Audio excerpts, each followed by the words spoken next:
Welcome students, you are watching my YouTube channel. बेटे my name is Sania Mumtaz. आज का जो हमारा टॉपिक है बहुत ही interesting, biology class first year और चैप्टर 1 है। चैप्टर का नेम है इंट्रोडक्शन। ठीक है, लास्ट लेक्चर में मैं आपको biological method full topic clear करवा चुकी हूँ। उम्मीद करती हूँ कि आपको अच्छे से समझ आ गई होगी। और आज का जो हमारा टॉपिक है वो बहुत ही इंटरेस्टिंग है और टॉपिक का नेम है biology and the service of Mankind. के बायोलॉजी में हम कैसे नूहे इंसानी की खिदमत करते हैं। ठीक है, इस चीज को रीड करना biology and the service of Mankind कहलाता है। ठीक है, इसके भी मेरा बेटा 3 स्टेप है।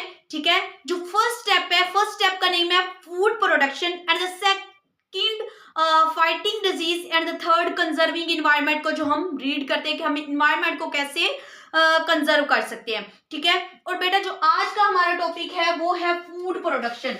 देखें, डेली रूटीन में हम विटामिन वगैरह ले रहे होते हैं कि हमारी अच्छी ग्रोथ हो और उसके अलावा कैल्शियम, हमारी हड्डियों की अच्छी ग्रोथ हो। ये सारी चीजें जो हम यूज करते हैं अपनी हेल्थ को मेंटेन रखने के लिए कि हमारी हेल्थ अच्छी रहे, या किसी बेबी की ग्रोथ नहीं हो रही तो हम उससे बकायदा एक डॉक्टर के पास लेके जाते हैं, फिर वो मेडिसिन उसे यूज करवाते हैं। इसी तरह हम फूड को कैसे अच्छे से अच्छी खुराक को हम कैसे प्रोड्यूस कर सकते हैं उसको पढ़ना हमारे पास क्या कहलाता है, फूड प्रोडक्शन कहलाता है। देखिए जरा, फूड प्रोडक्शन में हम क्या करते हैं, इंप्रूव करते हैं एंड एग्जिस्टिंग वैरायटी, और जो वैरायटी हम नई से नई वैरायटी बना रहे होते हैं पहले तो हम उसे इंप्रूव करते हैं और फिर उस वैरायटी को हम माहौल में कैसे एग्जिस्ट रखना है, माहौल में कैसे उसकी मुताबिकत करनी है, उस चीज को हम किस में रीड करते हैं, फूड प्रोडक्शन में रीड करते हैं। इंप्रूविंग एंड एग्जिस्टिंग वैरायटीज के फूड को इंप्रूव करना और उसको माहौल में कैसे हम एग्जिस्ट करेंगे। डेवलपिंग न्यू हाई यील्ड, और नई किस्म की अच्छे किस्म की पैदावार को प्रोड्यूस करवाना, और उसके अलावा जो डिजीज रेजिस्टेंट वैरायटीज होती है कुछ ऐसे, देखें आजकल हम जो पैदावार कर रहे हैं उसमें कुछ ना कुछ फसलों में कीड़ा वगैरह लगा होता है, तो हमारी ये कोशिश होती है, जो हमारे किसान भाई हैं उनकी ये कोशिश होती है कि हम कुछ ऐसा बीज या कुछ ऐसी उद्भियात यूज करें जिससे हमारी जो फूड है वो अच्छी रहे और उसको बीमारी वगैरह ना लगे। ठीक है, उसे हम क्या कहते हैं,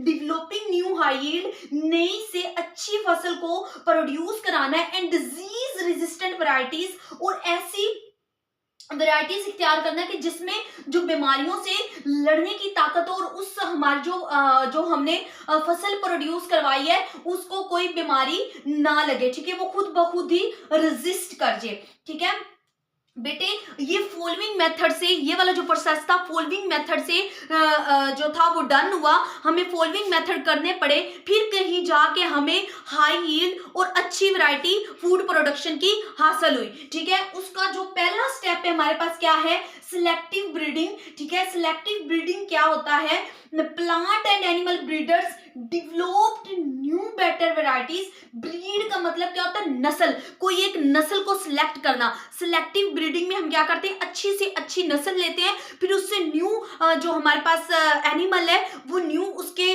प्रोड्यूस करवाते हैं। ठीक है, उसके अलावा न्यू हम फसलें प्रोड्यूस करवा रहे होते हैं। तो सिलेक्टिव ब्रीड का मतलब होता है नस्ल। Selective breeding plant and animal breeders, जो पौधे और एनिमल की नस्लें होती हैं उन्हें हम डेवलप कर सकते हैं, न्यू बेटर वैरायटीज। उनमें से अच्छी वैरायटी किसकी, वीट जो हम गंदम यूज कर रहे हैं, राइस जो हम चावल यूज कर रहे हैं, कॉर्न और जो हम ये मकई यूज करते हैं, थ्रू सिलेक्टिव ब्रीडिंग जिसमें हम किसके प्रिंसिपल यूज करते हैं, मैंने अभी बताया किसी अच्छी नस्ल को प्रोड्यूस करने के लिए बेटा हम उसके जीन, उसके जेनेटिक के प्रिंसिपल यूज करेंगे और इसके जरिए हम अच्छे से अच्छी नस्ल हासिल कर सकते हैं। उसमें हमारे पास वीट, राइस, कॉर्न, काउ, ये वाली सारी चीजें आ जाती हैं।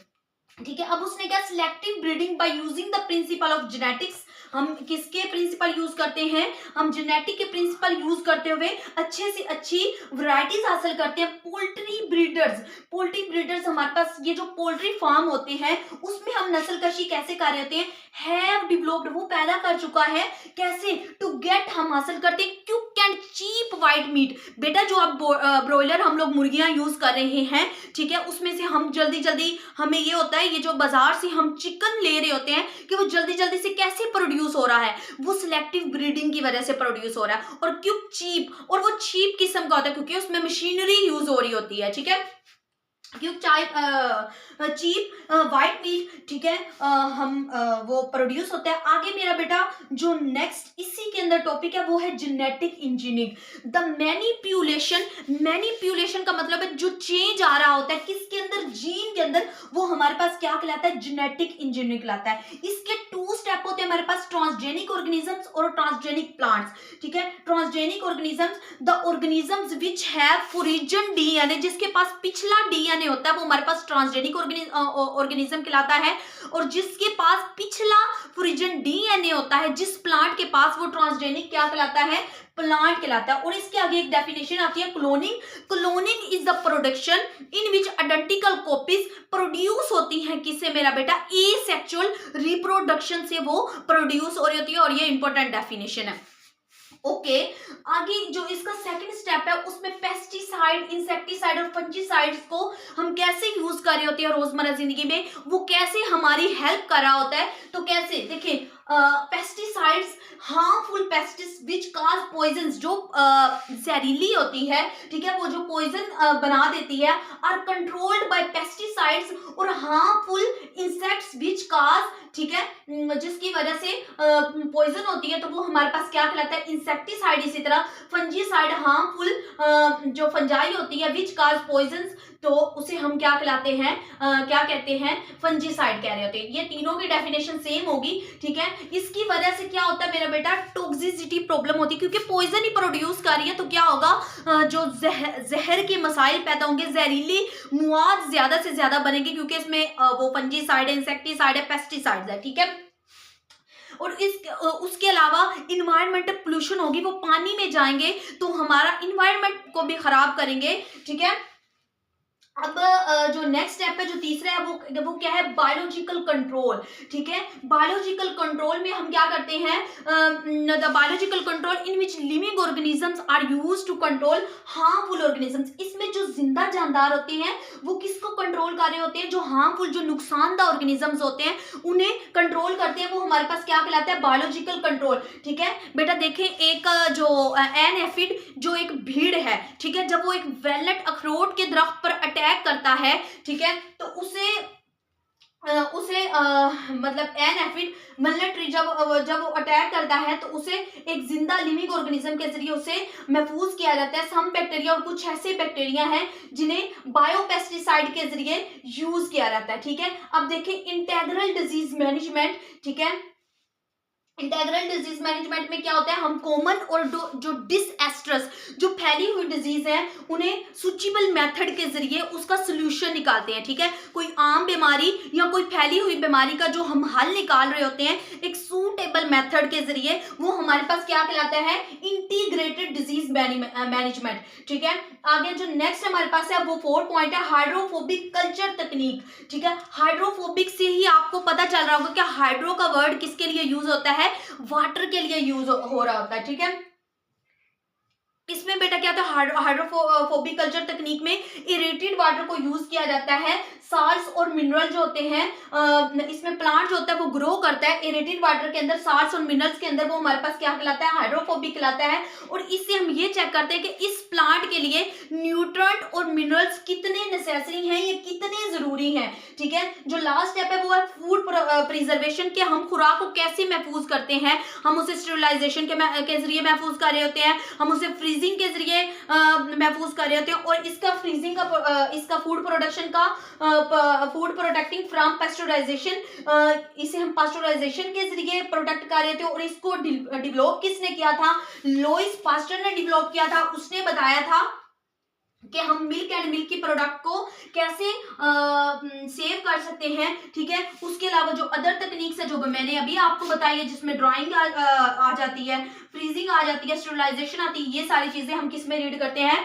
फूड प्रिजर्वेशन में। ठीक है बेटे, उम्मीद करती हूँ इसकी आपको अच्छे से समझ आ गई होगी। सबसे पहले हमने फूड प्रोडक्शन को रीड किया, जिसमें मैंने आपको बताया कि इसकी जो वैरायटी है वो कैसे इंप्रूव की जाती है, कैसे वो एग्जिस्ट करती है। ठीक है, नेक्स्ट हम उससे कैसे अच्छी से अच्छी फसल जो है वो प्रोड्यूस करवा रहे होते हैं। ठीक है, सिलेक्टिव ब्रीडिंग में हम कैसे नई से नई नस्ल प्रोड्यूस करते हैं, उसमें हम जो अच्छी नस्ल होती है वो लेके आते हैं, जिसमें व्हीट, राइस, कोर्न, और फिर उसके बाद हम उसी से quick and cheap white meat जो है वो प्रोड्यूस करवा रहे होते हैं। ठीक है, उसके बाद ट्रांसजेनिक ऑर्गेनिज्म को रीड किया, the organisms which have origin DNA, वो हमारे पास क्या कहलाता है, ट्रांसजेनिक ऑर्गेनिज्म। और जो organism which have origin DNA वो हमारे पास क्या कहलाता है, the plant which have origin DNA, वो हमारे पास ट्रांसजेनिक प्लांट्स कहलाता है। उसके बाद क्लोनिंग है, cloning is a production in which identical copies, जिसमें एक जैसी कॉपीज बन रही होती है, किसके दौरान, एसेक्सुअल रिप्रोडक्शन के दौरान बन रही होती है। इंपॉर्टेंट डेफिनेशन है, ये एक इंपॉर्टेंट लॉन्ग क्वेश्चन है। नेक्स्ट मैंने बताया पेस्टिसाइड्स, इंसेक्टिसाइड्स और फंजीसाइड्स कैसे काम करते हैं और इनसे क्या होते हैं, इनसे टॉक्सिसिटी प्रॉब्लम हो जाती है, इन्वायरमेंटल पोल्यूशन काज होती है। नेक्स्ट मैंने आपको बायोलॉजिकल कंट्रोल, जिसमें लिविंग ऑर्गेनिज्म ही हार्मफुल ऑर्गेनिज्म को कंट्रोल कर रहा होता है। ठीक है, उसके बाद जैसे एक भीड़ है वो कैसे एक वेलनट के ट्री पर अटैक करता है और कैसे उसे नुकसान पहुंचा रहा होता है।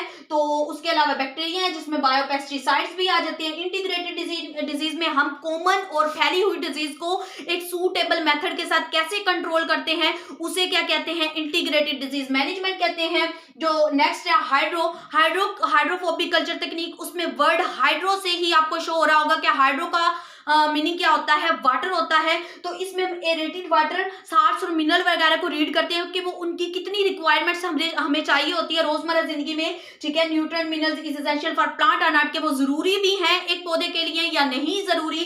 ठीक है, इस चीज को रीड करना।